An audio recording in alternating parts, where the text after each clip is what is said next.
یہ جو lock down کی بات ہو رہی ہے یہ اس لیے ہو رہی ہے کہ ایک وقت میں اگر بہت سے لوگ اس سے متاثر ہو جائیں گے تو ہسپتال میں ڈاکٹرز، نرسز اور پیرامیڈک سٹاف کے پاس اتنی کیپیسٹی نہیں ہے کہ وہ اس ایمرجنسی کو ہینڈل کر سکے.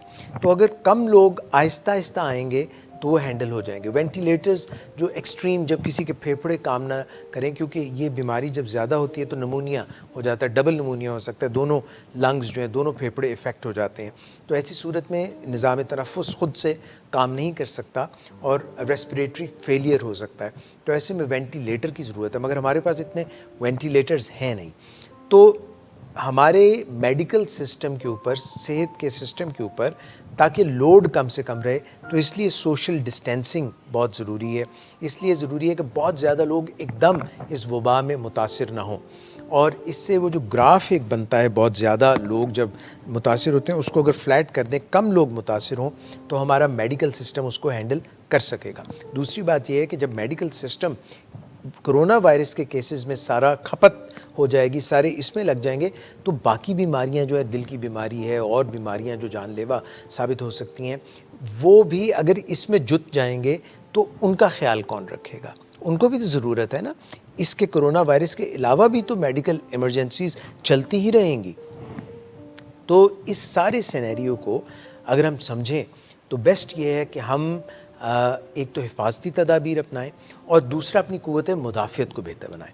قوت مدافعت کو بہتر بنانے کے لیے ایک تو ہم اپنی نیند پوری کریں. جو ہی ہم نیند اپنی کم کرتے ہیں، ہمارا نظام جو ہے مدافعت کا، وہ طاقت اس کی کم ہو جاتی ہے. اور ہم اپنا پانی زیادہ سے زیادہ پئیں.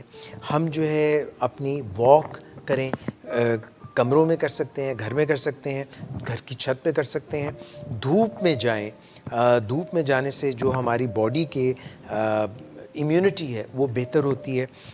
ہم جو ہے آج کل پروٹین والی ڈائٹ زیادہ، جیسے انڈے ہیں، اگر کسی کو کولیسٹرول کا مسئلہ نہیں ہے، ہم جو ہے بیلنس ڈائٹ کھائیں. چینی سے زیادہ سے زیادہ پرہیز کریں. چینی ہماری قوت مدافعت کو کم کر دیتی ہے. جو ہے ہمارا جو یہ ہے میدا کم سے کم کھائیں، کیونکہ وہ بھی جو ہے قوت مدافعت کو کم کرتا ہے. اور چکنی چیزیں جو ہیں ان کو کم سے کم پرہیز کریں، ان سے پرہیز کریں. تو جو گڈ لیونگ ہیلدی پریکٹسز ہیں، صحت کی جو اچھی پریکٹسز ہیں، ان کو کرنے سے قوت مدافعت بھی اوپر جائے گی.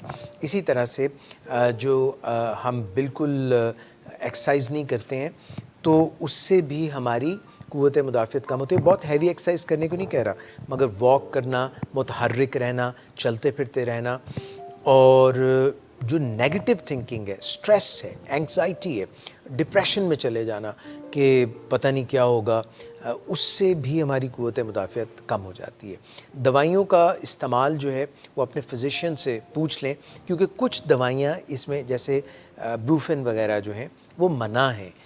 بخار کے لیے لوگ استعمال کر رہے ہیں، ہو سکتا ہے ان کو زکام ہو یا کوئی اور مسئلہ ہو یا دردیں ہوں. تو اپنے ڈاکٹر سے، معالج سے پوچھ لیں کہ کون سی دوائیاں ہیں جو میں جاری رکھ سکتا ہوں اور کون سی دوائیاں کووڈ-19 کے لیے اچھی نہیں ہیں، وہ مزید خرابی کر سکتی ہیں.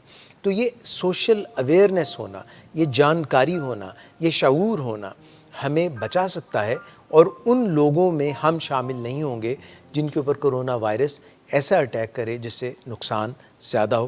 کیونکہ اگر خدا نخواستہ ہماری الحمدللہ جان نہیں بھی جاتی ہے تو بیماری تو ہو سکتی ہے، اور بیماری میں جو تکلیف انسان سہتا ہے وہ تو بہر صورت اس سے بچنے کی ہمیں کوشش کرنی چاہیے. تو یہ چند اپنے امیونٹی کو بہتر بنانے کی تدابیر تھیں.